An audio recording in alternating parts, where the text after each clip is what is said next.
Баршаңызға сәлем, сіздермен алтын. Бүгін мен сіздерге үй жағдайында керемет дәмді болып шығатын лимонад жасау жолын көрсетемін. Оған тек 2 апельсин, 1 лимон қажет. Апельсин мен лимонның сыртын пышақпен ашып аламыз видеодағыдай.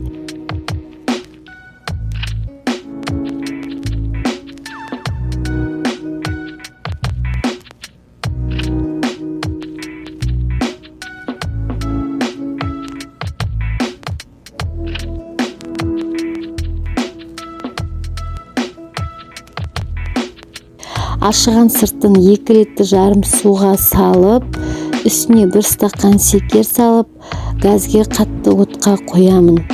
Қайнағанда түсі сары болып өзгереді. Енді апельсин мен лимонды бөлшектерге бөліп, блендермен езіп алып, сүзгіден өткіземіз.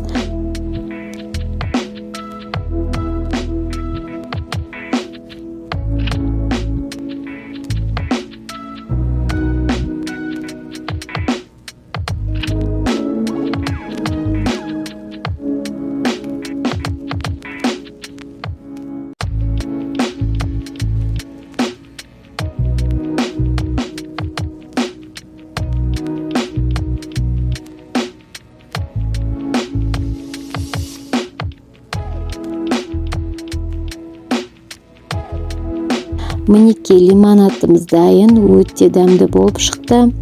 Сіздерге ұнаса лайк басып, комментарий жазып, каналыма тіркеліп кеттіңіздер. Кездескенше достар.